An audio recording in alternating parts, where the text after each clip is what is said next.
G'day and welcome to Nat's Knackers Yard. I'm Nat, this is a Knackers Yard. Today we're going to be looking at carb syncing or carb balancing. We'll look at a way to do it, why you do it, and a bit of an example using a homemade kit. As an example, we will be using this XS650, which is my current project, or one of my current projects. So let's get it all set up, get the 10 carb seat off, side off, so you can see what we're doing.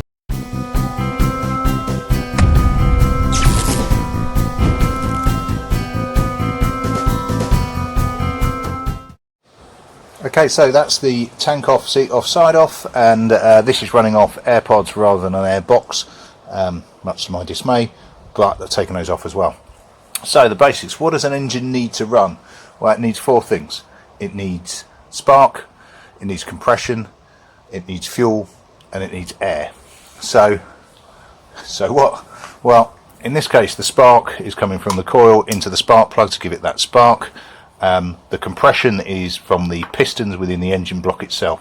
Now, I've skimmed over those in no detail at all, because what we're concentrating on is the carburetor's role, which is to regulate the air and the fuel intake. So how does it do that? Well, the easiest way to show it to you is just to whip this off and show you that way. So I'll do that now. Okay, so that's the carb off, and let's look at the business end of it. Now, what carb syncing or carb balancing is all about is the act of the throttle here, and the throttle cable attached opens those butterflies in the middle there. So full throttle, a little bit of throttle, no throttle at all. So carb syncing and carb balancing is all about getting them to work as a pair in synchronization, and it is fundamentally governed by this little screw, in this case as a twin, that's in the middle here, and it's balancing one against the other. So why is that important? Well, effectively, when you're pulling the throttle, all that you're doing is, because the only thing your throttle is doing, particularly on an old bike like this, an old carbureted bike, is opening those butterflies. That is all it is achieving. So what's that doing? That is giving the system a little bit more oxygen to burn. Now, fire is hungry and combustion is hungry, so the more you give it, the more it wants. So as you give it a bit of throttle, it opens up. Now, these are joined from one butterfly to the other by this bolt in the middle here, and you can see by lengthening and shortening it, it just pushes them slightly in or slightly out of sync. So these are, you can mess around by eye and say, oh yeah, they look about right, but you'll never know until it's on and it's running.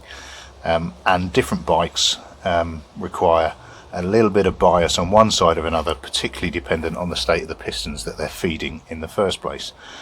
So that's the simple instruction behind it, and screwing up and down is pushing them in and out of sync.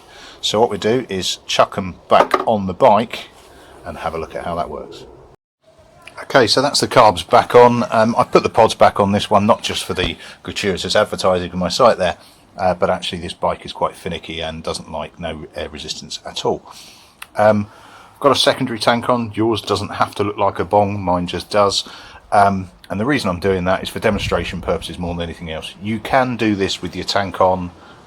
It's just easier without, and it's certainly easier to demonstrate without. The next bit I want to point out is the air intakes, or the vacuum ports. This is a vacuum fed bike, or a vacuum fed tank, so one of the ports is attached to the petcock, and effectively part of that vacuum's role is to pull through fuel into the bike. So as it gets more vacuum, more revs, etc., it is pulling more fuel into the system. So vacuum ports are on your manifold. So in this case, there is one there, and there is a blanked off one the other side there. So what I'm going to do is whip those off and then show you the synchronization tool and how it works. Now, as far as carb synchronization tools are concerned, you're probably more familiar with these than any others. But as I have found with them, they're fine, not a problem, but you can cock it up. And what I'm going to do is use another tool that is considerably harder to cock up. So let's show you that. Okay, so here we are with my homemade carb sync tool. It may look complex, but really, trust me, it isn't. And arguably, it's simpler than the bolt meter that I've got up there. All it is two bottles.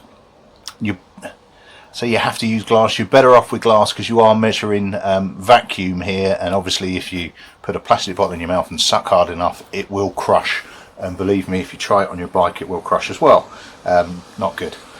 So if you use glass bottles, all this is, it really is very simple, is a tube that goes from one to the other. I'm using this as a demo, but so I haven't done it. You're better off cutting it at a diagonal rather than flat, because if it's flat and it goes onto a surface, i.e. the bottom of that bottle, it could just block up. So if you do it at an angle and it goes from one to the other, it is that simple, all the way down. Not quite long enough this bit of tube for the demonstration purposes, but all the way down, and it links the two.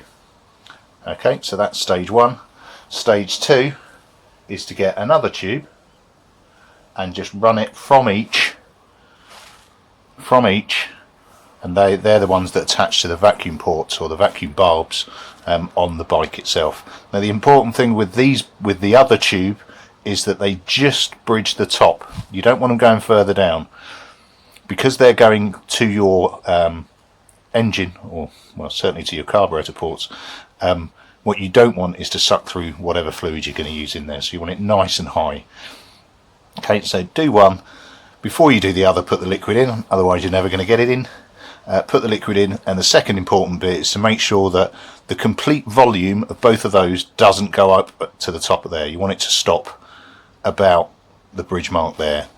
Actually, ideally, probably a little bit lower, because what you don't want to do is, if you've got it completely wrong and you've got a lot of vacuum on one side, is to start sucking the fluid through into your engine. Fluid wise, use what you want, but this is just water. It happens to have pink food colouring in it, just so to make it a little bit more visible for me, and a little bit better on a screen as well. Yeah, so get that in and then seal up the top with whatever you've got. So in this case, this one has got cork and glue gun, just to seal up the vacuum at the top. So it's the simplest thing in the world, and it's on a background just so that I can move it around and it doesn't move too far. Right, so Nat, you're teaching genius, you. How does this work? Right, so you've got the setup as done, and I've got one tube to the right and one to the left.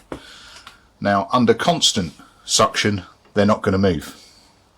Sorry, by they I'm talking the liquid levels there. But if I suck on the left carb, so I'm pretending to be a left carb that is pulling harder than the right,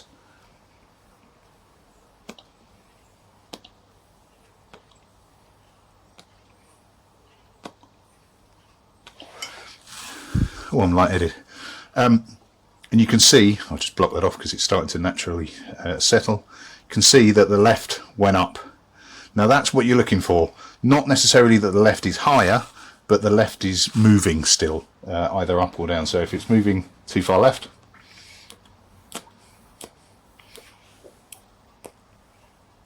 and it's that movement that you want to stop. You want it to settle out so that neither side is moving up or down. That means that both sides, both tubes in this case, both versions of my gob, are creating a vacuum that is equal. Okay, that is the basic principle behind it. It's the simplest thing in the world, but let's do a quick demo and show you how it works. Okay, so that's us hooked up onto the two vacuum barbs on the right hand side, going to the right hand bottle, and the left onto the left. So we are back to having a sealed unit.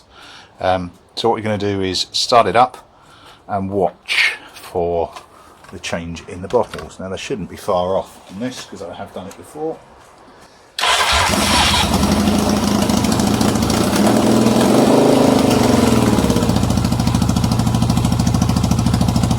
Okay, so really not moving very much. So not far off. So what I'm going to do now is take trusty screwdriver down to, if you remember the where are we gone? Other side of that, you can't quite see it. There we go. It's difficult to see or get to. But what I'm going to do is knock that.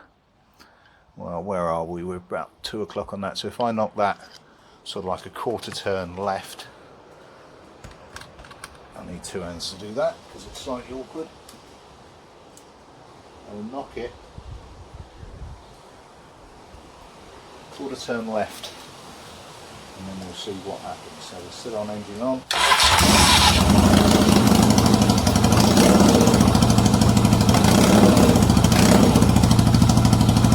So that's a quarter turn left, and you can see that this side through this tube is sucking harder because it's pulling the water up and filling up that one.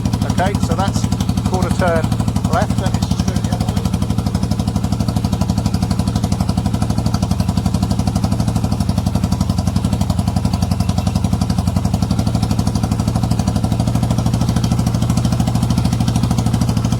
So I've now overcorrected deliberately, just for effect. You can now see that the other side, the left, is now pulling harder. Oh, bit of a backfire. You can hear the engine's not quite so happy either. So the left side is now pulling harder because it's sucking the water out of this one, out the right, into the left. Okay?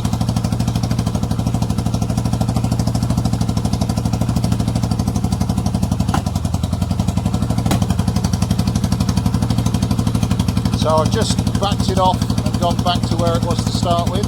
Now the levels don't have to be equal, they just have to not be moving.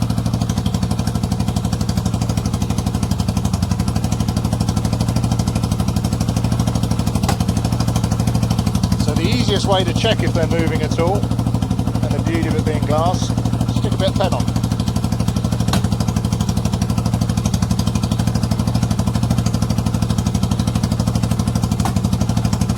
Despite the fact you can hear it popping away in the background, I've still got work to do on it, but you can see, just leave it, give it a bit of a...